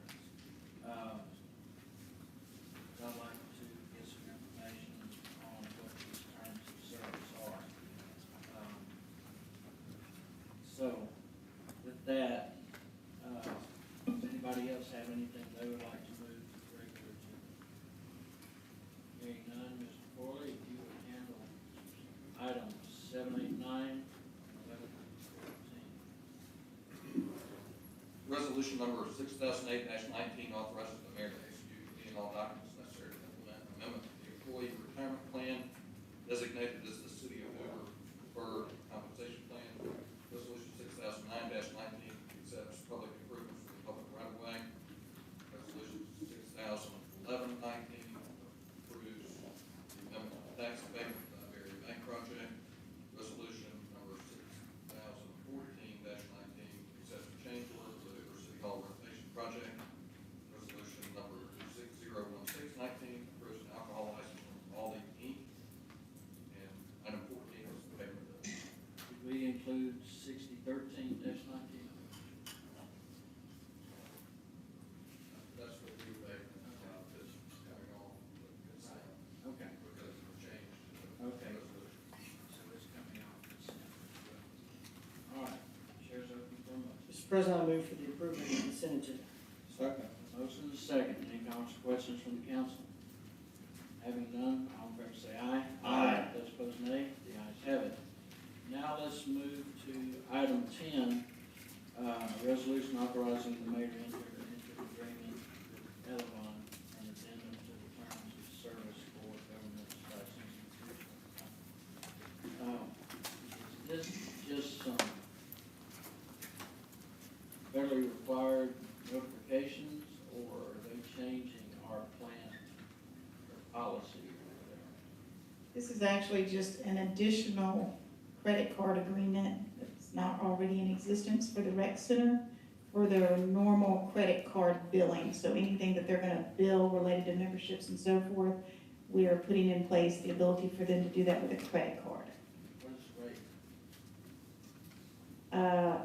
Actually, I do not have that with me. It depends on the, but we talked about this before, it depends on the credit card you use. There's multiple things that determine actually what the rate's going to be. And it can change as well. I know what Elevon gets, and I know what I get from my business here in Hoover, and people I use are probably half. So without knowing what the rate is, it'd be nice if maybe you can just get that some future date in case we need to visit that. Sure, keep in mind, this is just in line with all of our other credit card agreements, so it's no different, so. Yes, ma'am. But I can get you, it's a part of the attachment, I will get you that. Very good. Any other questions from the council? If not, Mr. Fuller? Motion, sir. Yeah, well, get Mr. Fuller to read it. Yes, sir. This authorizes the mayor to enter into an agreement with Elvon for an addendum to the terms of service for the government institutional entities contract. Mr. President, I move for the approval of resolution number 6012-19. Second. We have a motion and a second. Any questions from the council? Any from the audience? Seeing, hearing none, all in favor say aye. Aye. Those opposed, nay. The ayes have it. Item 11, resolution 601319, Mr. Fuller. So this resolution authorizes it declares weed and other vegetation nuisance and directs the abatement of said nuisance for properties located at 1858 Burning Tree Circle, Hoover, Alabama, and 2426 Wayne Drive, Hoover, Alabama. Mr. President, is that the public hearing for the, for number 16, sir? This is number 11. Okay. Yeah, because there were changes Okay. from the original. Mr. President, I move for the approval of resolution number 6013-19. Second. Motion second. Comments or questions from the council? Any from the audience? Seeing, hearing none, all in favor say aye. Aye. Those opposed, nay. The ayes have it. We've approved the bills.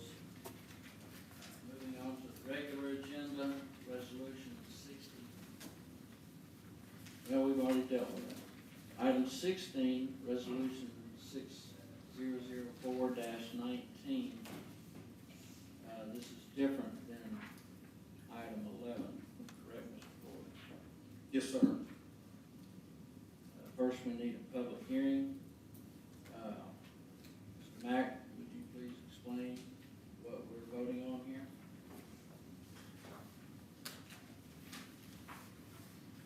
Yes, sir. We have 4 properties that y'all be voting to abate. This is the second hearing, and nothing's been done to these properties, so y'all would vote to cut the grass and put a lien on the property.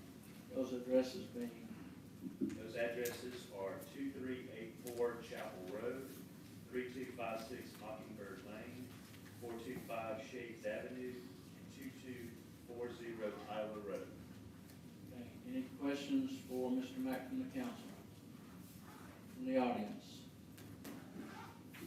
All right, seeing and hearing none, all in favor say aye. Aye. Those opposed, nay. The ayes have it. Next, we're gonna set a public, That was, I did not that was move the for public this. hearing. I'm sorry. Motion to Yeah, approve yeah. resolution. Yeah. got ahead of myself. Mr. President, I move for the approval of resolution number 6004-19. Second. Motion second. Any questions from the council? Just to clarify, Mr. Smith, this resolution would declare those 4 properties that were discussed as public nuisances due to weeds or grass they're on. I'll just repeat for the record: 2384 Chapel Lane, 3256 Mockingbird Lane, 425 Shades Avenue, 2240 Tyler Road. That orders the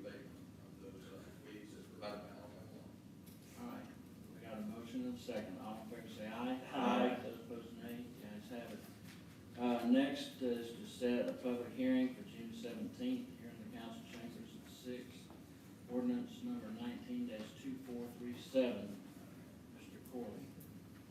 This is the first reading of ordinance number 19-2437, which modifies chapter 7 of the municipal code of the city of Hoover, Alabama, entitled Fire Prevention and Protection.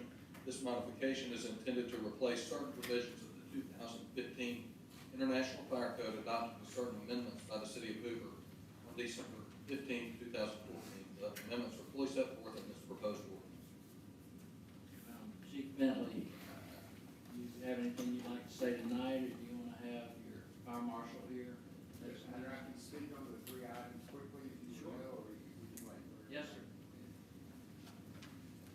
But you may want to have fire marshal here at the next meeting in case any other questions come up. Yes, sir, he'll be here. This is kind of a house cleaning issue and something that the fire marshal's office has looked at over the past several years. Basically, sum it down where you can understand it. Simply, if you had a strip mall shopping center and it was sprinkled, in order to have a sprinkler system, you have to have some type of water flow device that alerts the occupants if water's moving. Used to, we'd have a water gong on the outside of the building. New code asks, you know, you can install a horn, but the horn has only got to be installed in one occupancy. We're just asking that that be changed where all occupancies have a horn. It's a very simple process. It doesn't cost much money, but it alerts all the occupants in that facility. That's one change. As if they have water flow in any one of those. That's correct. If you had a large strip mall and there was just one water gong or one horn, all occupants locally might not recognize that. The other one is when we have fire alarms that activate, typically you have an audible and a visual warning. So you have a strobe and you have a loud alarm going off. When we silence the alarm in the current code, it turns the strobes and the alarm system that's sounding off. It puts it in test mode or silent mode. So what we like to see is for the strobes to continue so that the occupant knows that the fire alarm is active. If it zeroed everything out and canceled out into a test mode, then the occupants could simply leave it there or forget about it. But if they have a strobe that's continually going off, something has to be done to correct that problem. That's the second. As technology providers, they don't have issues with being able to place that in their system. That's, it's a simple fix. This is the way the code used to read, past, it's changed. So we're just asking to go back to that. And the third thing is the minimum required fire flow. Over the years past, we've asked for buildings to be sprinkled, and I think everybody in the room knows how some of that's gone across the nation. It was a caveat in the code to encourage people to sprinkle buildings, and as you install sprinkler systems within the building, you could have the percentage of the required fire flow to be reduced. The fire code currently says it can be reduced to 1,000 GPMs, and we're just asking that that percentage never drop below 1,500 GPMs, no matter what the building, how much of the building is sprinkled. I think that's a reasonable request. Maintain that no matter how many heads are. 1,500 GPMs minimum fire flow, depending on how much of the building is sprinkled. And the current code says 1,000 GPMs. So if you sprinkled a building and we said we're going to give you 50% reduction due to the fact you're putting a sprinkler system in, it could actually drop below 1,000 GPMs. We're asking that it not drop below 1,500 GPMs. And that's based on whether one head is going or all of them. That's correct. Thank you. Appreciate it. We'll be addressing this again at the next meeting. Now we're to the comments and questions section. Mayor, good SEC tournament. Very good SEC tournament, so record.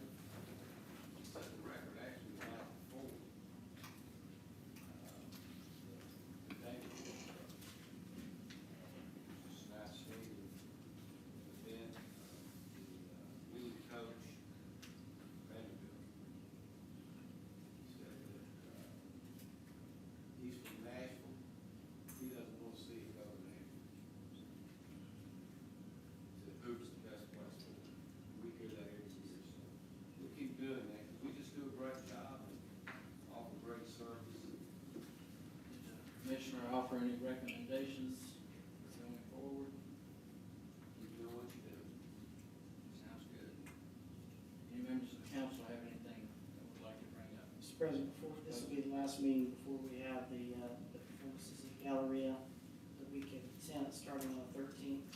There'll be one performance that Thursday evening, one on Friday, two on Saturday, and then conclude with one on Sunday. Hope everybody can make it out to see this one.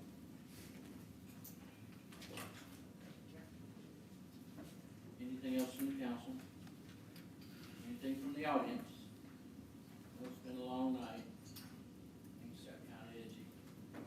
Sometimes they do. Most of the time they're not. Saw smoke coming up Mr. Anderson's paper for the first time in quite a while. Hearing nothing else, we're adjourned.